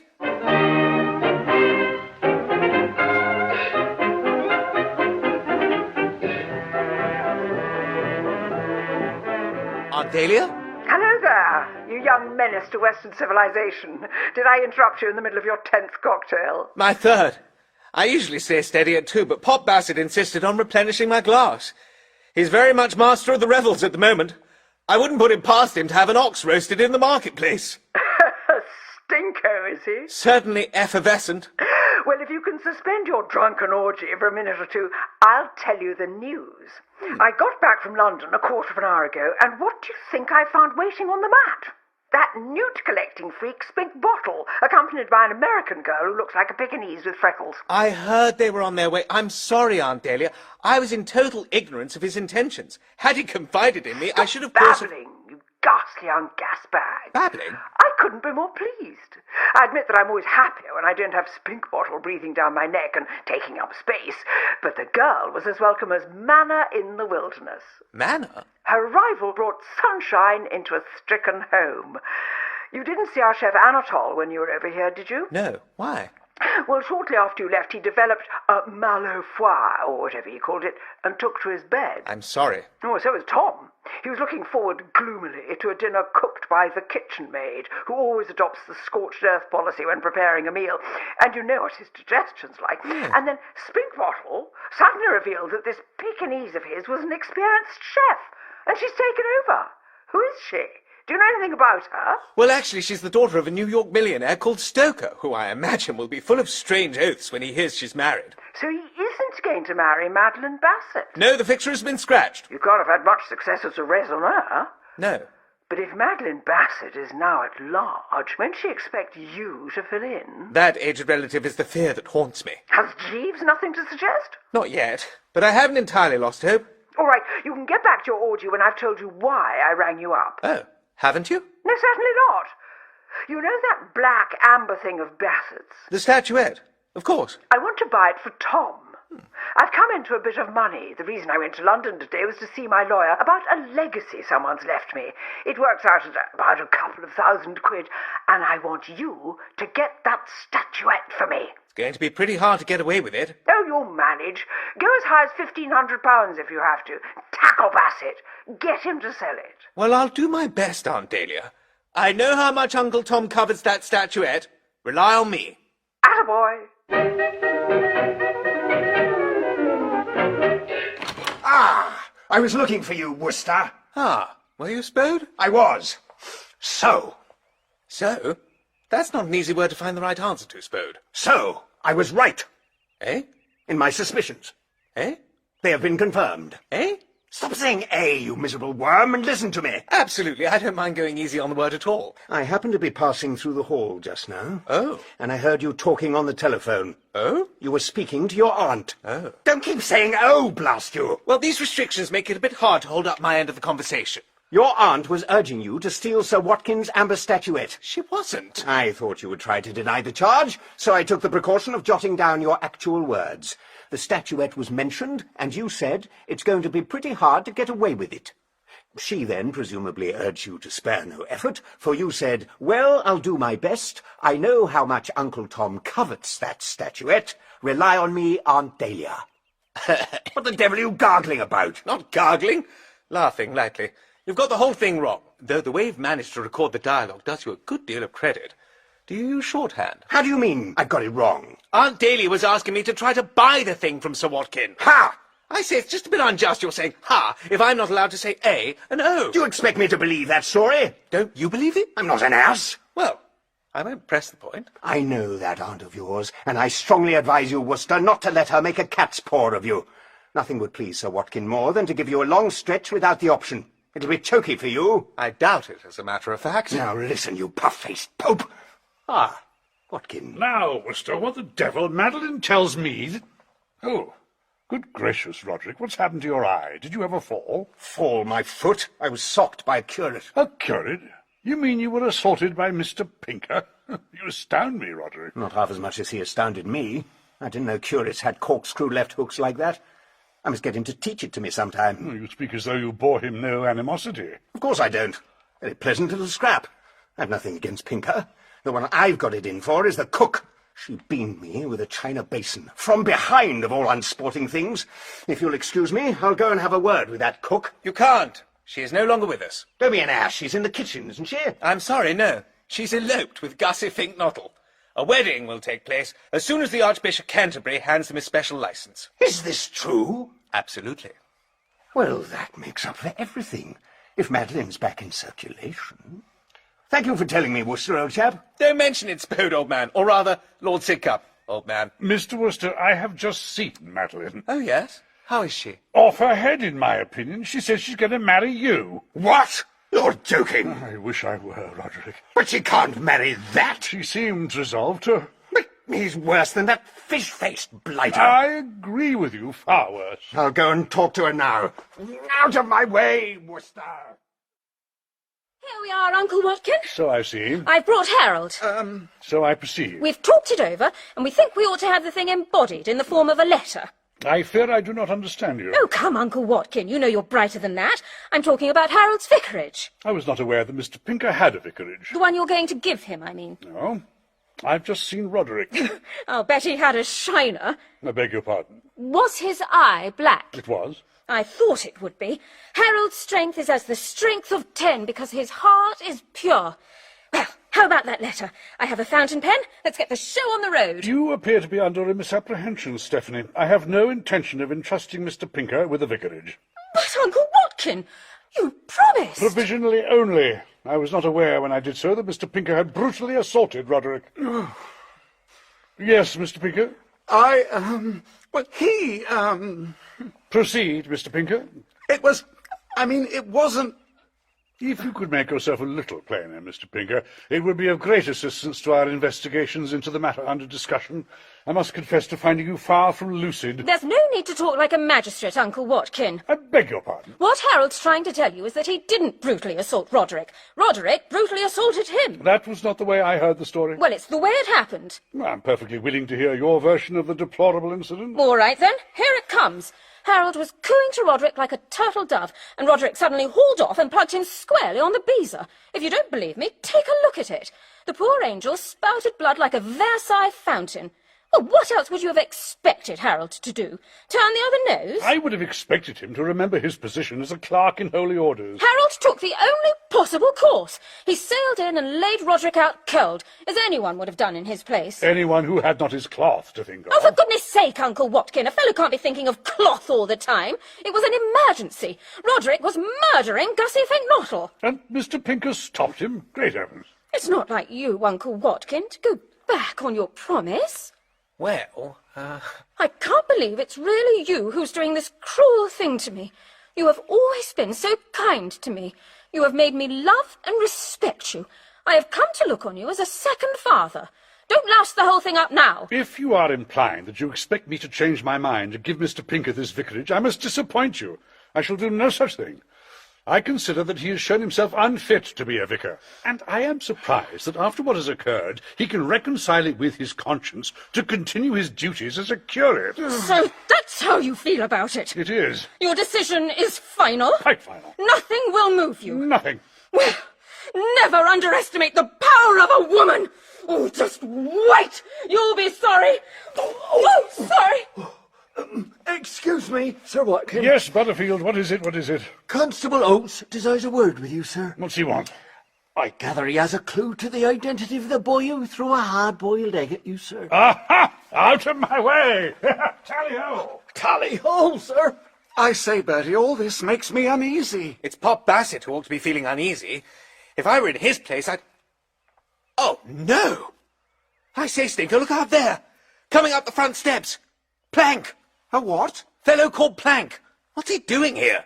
Well, I'll wait till he's through the front door and then nip out the window. Give me a hand. Oh, no! That dog is prone to think the worst.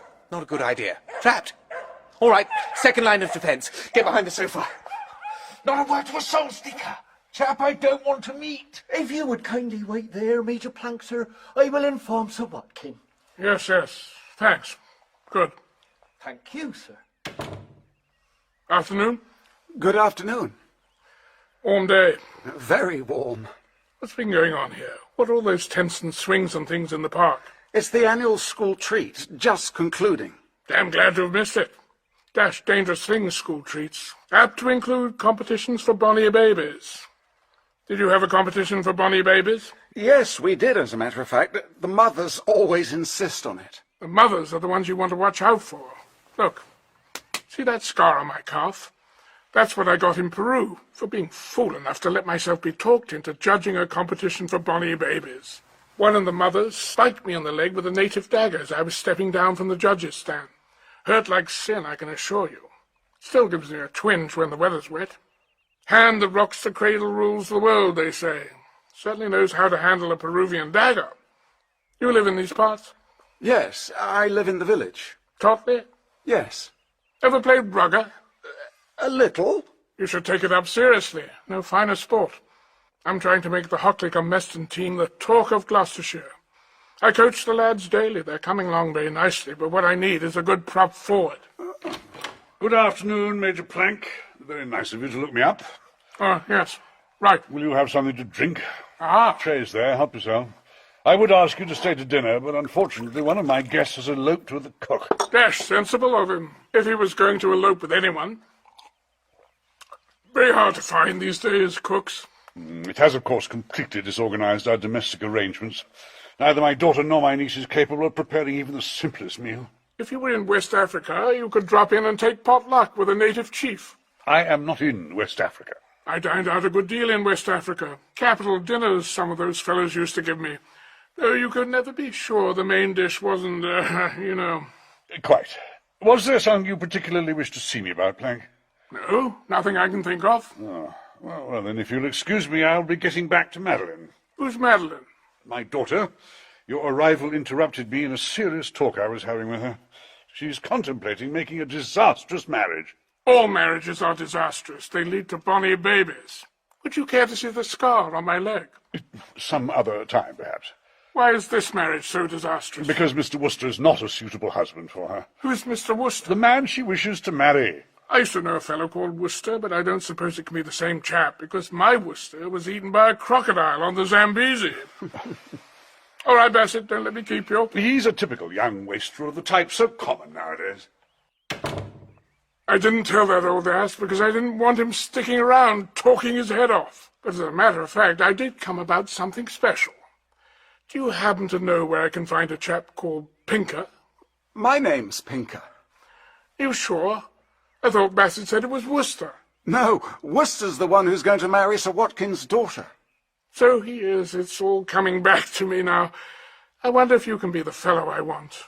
The Pinker I'm after is a curate. I'm a curate. You are? Yes, by Jove, I see your collar buttons at the back. You're not H.P. Pinker by any chance? Yes. Prop forward for Oxford and England a few years ago? Yes. Well, would you be interested in becoming a vicar?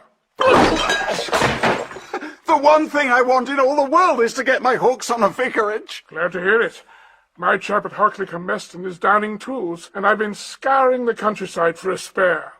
Difficult quest, because I want a vicar who's a good prop forward, and it isn't often you find a parson who knows one end of a football from the other. You're obviously outstanding. You can take up your duties as soon as old Bellamy goes into storage. When I get home, I'll embody the thing in the form of a letter. I don't know how to thank you. No need.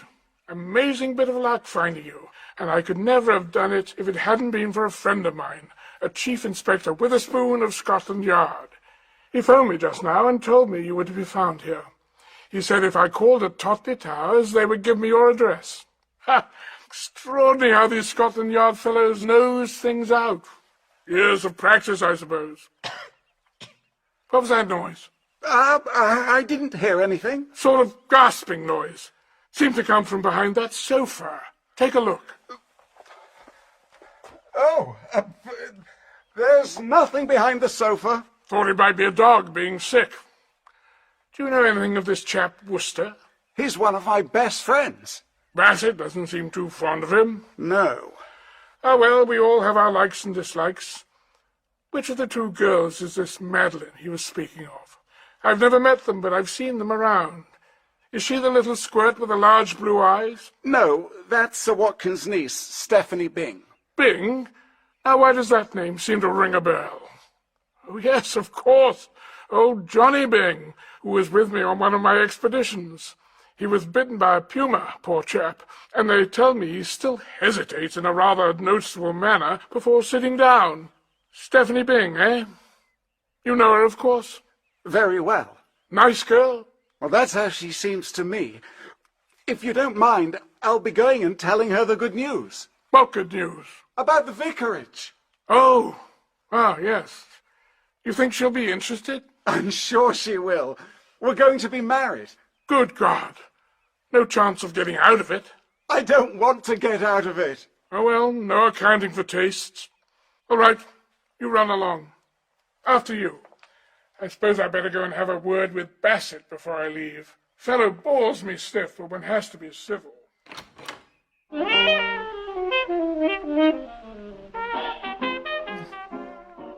Thank God. Oh, cramp. Ow. Good evening, sir. Would you care for an appetizer? I was obliging Mr. Butterfield by bringing them. He is engaged at the moment in listening at the door of the room where Sir Watkin is in conference with Miss Bassett. He tells me he is compiling his memoirs. Jeeves, observe my face. Cold and hard like a school treat egg. I can't remember when I've been fuller of righteous indignation. I'm sorry to hear that, sir. And what's this? I don't want a slab of wet bread with a dead sardine on it. Anchovy, sir. Or anchovy. I'm in no mood to split straws. I require an explanation. Sir? Why did you tell Plank to come to Tottley Towers? I chanced to encounter Miss Byng, sir. I perceived immediately that it was within my power to alleviate her distress. I had learned at the post office at Hockley-cum-Meston that the incumbent there was retiring shortly, and being cognizant of Major Plank's desire to strengthen the Hockley-cum-Meston forward line, I felt that it would be an excellent idea to place him in communication with Mr. Pinker, in order to be in a position to marry Miss Byng. Mr. Pinker requires a vicarage, and Major Plank is in need of a vicar with wide experience as a prop forward. Their interests appear to me to be identical. Well, it worked all right. Stinker has clicked. I'm very happy to hear it, sir. You may be happy, but I haven't been for the last quarter of an hour or so nestling behind the sofa. It didn't occur to you to envisage what would happen if he met me? I was sure that your keen intelligence would enable you to find a means of avoiding him, sir, as indeed it did. You concealed yourself behind the sofa? On all fours? If I may say so, sir, it showed a resource and swiftness of thought which would be difficult to overpraise. Physically, no, Jeeves. Spiritually, yes. I don't quite understand you, sir.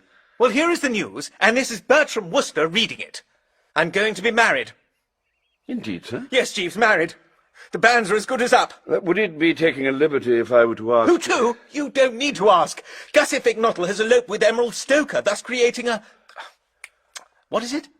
A vacuum, sir? That's right. A vacuum which I shall have to fill, unless you can think of some way of getting me out of it.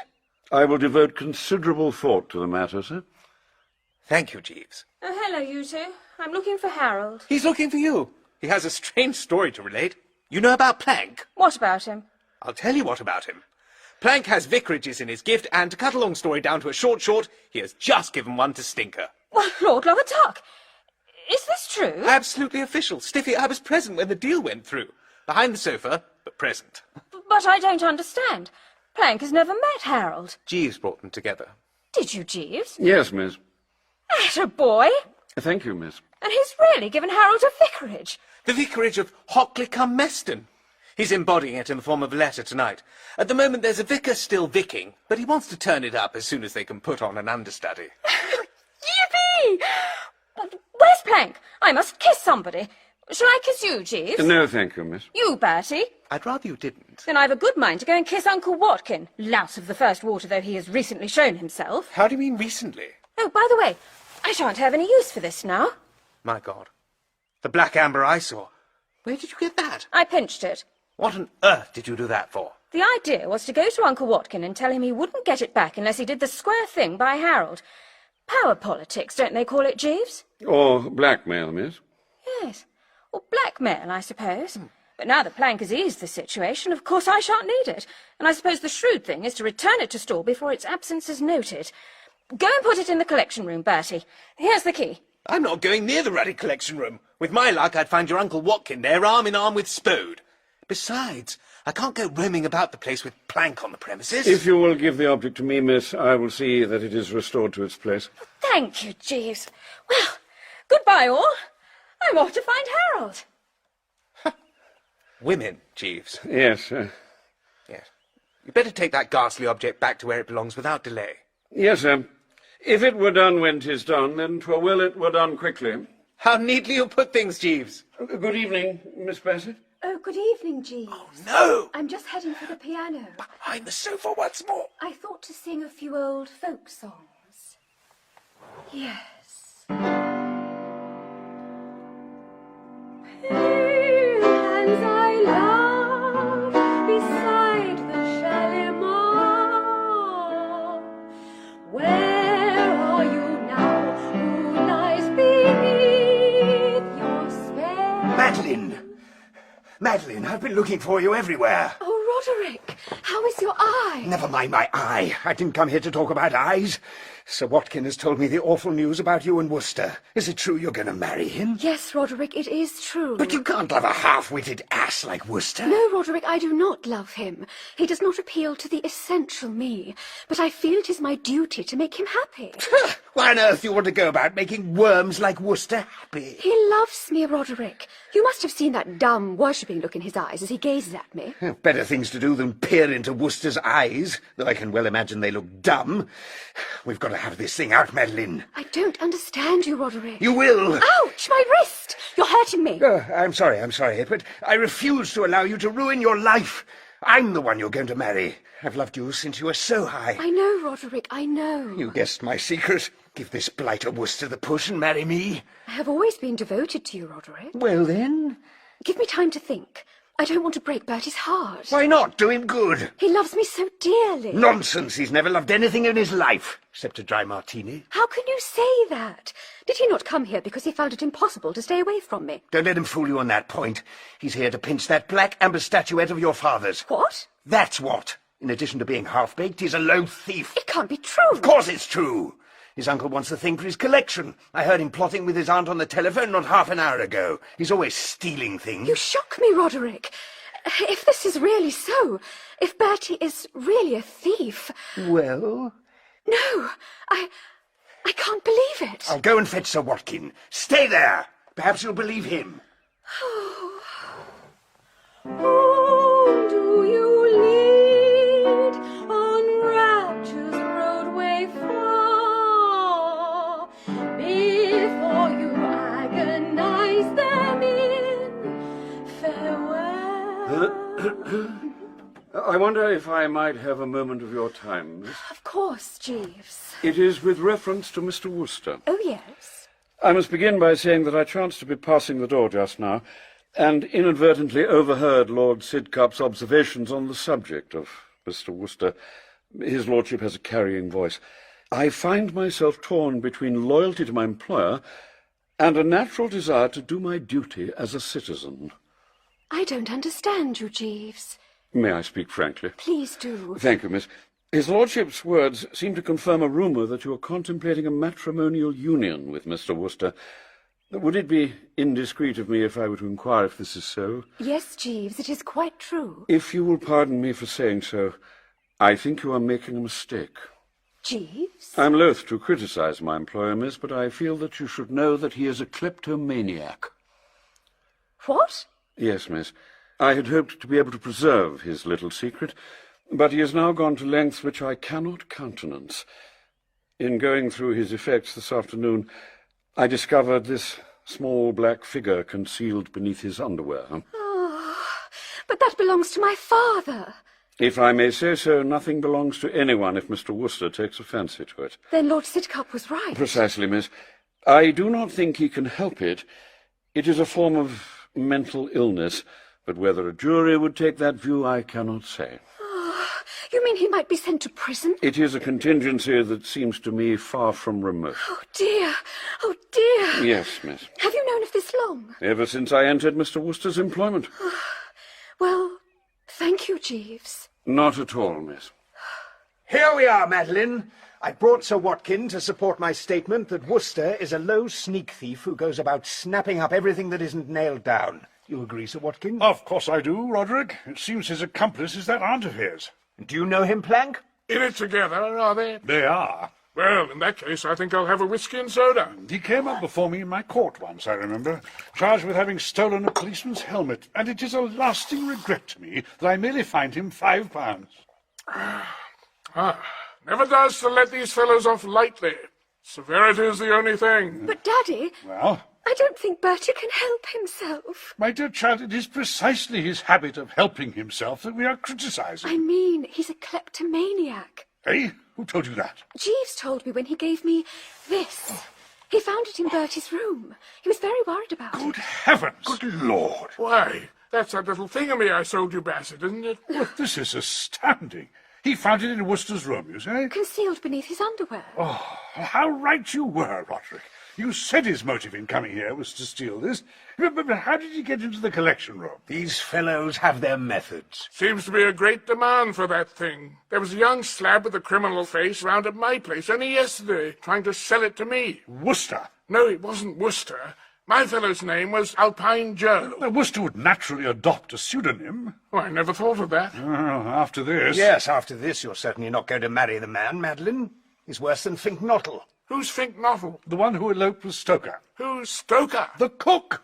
Ah, I remember you telling me. Yes, if you're going to marry someone, you unquestionably save something from the wreck by marrying a woman who knows what to do with a joint of beef. There was a fellow I knew in the Federated Malay States who... What you're going to do is marry me, and I don't want any argument. How about it, Madeline? Yes, Roderick. I will be your wife. Woohoo! That's how I like to hear you talk. Come on out into the garden. I have much to say to you. Oh, Roderick. Ah, Lady Sidcup. Who's Lady Sidcup? My daughter will shortly be. That was Lord Sidcup who's just left us. I thought his name was Roderick. His Christian name is Roderick. Ah, now I've got it. Your daughter was to have married Fink Nottle. Yes. Then she was to have married Worcester or Alpine Joe, as the case may be. Yes. Now she's going to marry Lord Sidcup. Yes. You approve of this marriage? As far as one can approve of any marriage. I most certainly do. I think this calls for another whiskey and soda. I'll join you. What the... I knew there was something behind that sofa. Good God. It's Alpine Joe. What, ho? Four. Limbs somewhat cramped. Nestling down there. It's Worcester. Who's Worcester? Oh, you told me, didn't you? What steps do you propose to take? I've rung for Butterfield. Butterfield? My butler. What do you want a butler for? To tell him to bring oats. Bring oats? What do you mean? Who for? Oats, our policeman. He's having a glass of whiskey in the kitchen. Ah, whiskey. All right, Worcester. And if you're hoping I will shrink from causing a scandal, you're wrong. I shall let the law take its course. 28 days.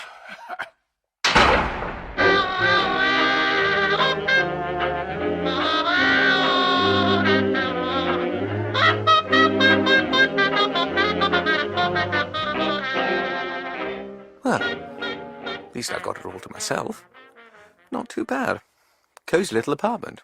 Window. Not bad. But too small to get out of. Grill. Hardly the Savoy, of course.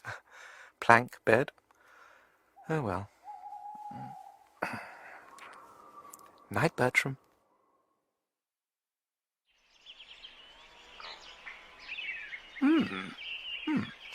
Not at all a bad breakfast. Coffee rather splendid. Yes, but don't always be thinking of your stomach, you jailbird. Jailbird? Hang on. I'm a raisineur, and I am innocent. My hands are clean. More than my face is. Probably. Not looking my best, what? Something the cat brought in? Oh well. 28 days? Hitherto I've always just come for the night. But think of this, Bertram. I've not got to marry Madeline Bassett. The stars of God's daisy chain. Ha! All in all, ample compensation for current vicissitudes, what? Bertie! Bertie, you heroic jailbird! Stiffy! How agreeable to spy your tiny face at the grill. Bertie, How did you manage it? It isn't visiting day, is it? Easy. Constable Oates is up at the house seeing Uncle Watkin, and I sneaked in. Bertie, I'm weighed down with remorse. You are? Why? If I hadn't pinched that statuette thing, none of this would have happened. Oh, I wouldn't worry. But I do worry. Shall I tell Uncle Watkin that you're innocent because I was the guilty party? Certainly not. Don't dream of it. But don't you want your name cleared? Not at the expense of you taking the rap. Uncle Watkin wouldn't send me to Chokey. I dare say not, but Stinker would learn all and be shocked to the core. Phew. I didn't think of that. Think of it now. Not a prudent move for a vicar to link his lot with yours. When he marries you, he'll want you to take charge of the parish funds. Apprise him of the facts. He won't have an easy moment. I see what you mean. Picture his jumpiness if he found you near the Sunday offertory bag. Secrecy and silence is the only course. But I do hate the idea of you doing time. Well, at least I'm safe from the scaffold. The scaffold? Oh, I see what you mean. You get out of marrying Madeline. Exactly. Here, what's all this? What's all what? It's against regulations to talk to the prisoner, miss. PC Oates, you're an ass. I was only trying to cheer him up. Huh, it's me that wants cheering up. I've just seen Sir Watkin, and he says he isn't pressing the charge. What? That's what. Shackling the police. That's what I call it. Hooray! In every respect. I never really liked the idea of rotting for 28 days in a dungeon cell. Then what are we waiting for? Get a move on, officer. Fling wide those gates. Handcuffing the law. Shouldn't be allowed. All right, out you come. Bertie, don't forget your ghastly hat. Prison's all right for a night, but one doesn't want to overdo it. Goodbye, Oates. Nice spending time with you. Shackling the police. That's what it is. Good morning.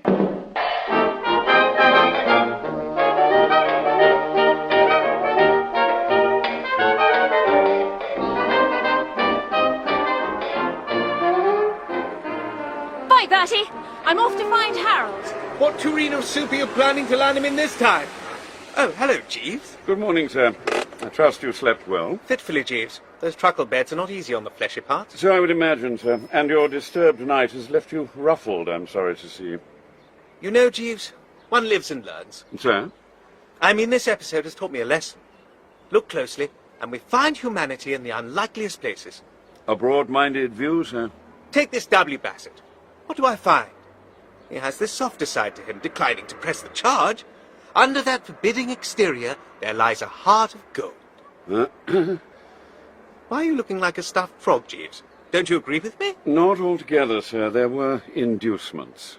Inducements? I made it a condition that you be set at liberty, sir. Condition? Condition of what? Of my entering his employment, sir. I should mention that during my visit to Brinkley Court, Sir Watkin very kindly expressed appreciation of the manner in which I performed my duties, and made me an offer to leave your service and enter his. This offer, conditional upon your release, I have accepted. What? You're leaving me? Only temporarily, sir. Temporarily? I think it more than possible that after perhaps a week or so, differences will arise between Sir Watkin and myself, compelling me to resign my position. In that event, if you are not already suited, sir, I shall be most happy to return to your employment. Ha! Jeeves! I see it all. It was a ruse. Your brain, enlarged by constant helpings of fish, has found a formula acceptable to all parties. Jeeves, I wish there was something I could do to repay you. There is a favour that is within your power to bestow, sir. Name it, Jeeves. Ask me what you will, even unto half my kingdom. If you could see your way to abandoning your alpine hat, sir. What? You go as far as that? It was merely a suggestion, sir. But look at it. The morning sunlight playing on its brim. It has never looked so blue. Its feathers so... So pink. I suppose you know you're breaking my heart. I'm sorry, sir. Very well, Jeeves, take it. You propose to burn this alpine hat? No, sir, to present it to Mr. Butterfield. He thinks it will be of assistance to him in his courtship. His what? Mr. Butterfield is courting a widowed lady in the village, sir. But surely he was 104 last birthday. He is well stricken in years, yes, sir, but nevertheless... There's life in the old dog yet, what? Stiff upper lip and so on? Precisely, sir. All right, Jeeves, give him the lid. Ah, well, I think I'll walk for a bit. And heaven speed his wooing. You might tell him that from me. I will make a point of doing so. Thank you very much, sir. I appreciate the sacrifice. But once the first pang of separation is over, you will feel much easier without it. You think so? I'm convinced of it, sir. Ha! Well, cheerio then, Jeeves. Cheerio, sir, if I may use the expression. And Jeeves? Sir? Jeeves, I must say, you stand alone. I endeavour to give satisfaction, sir.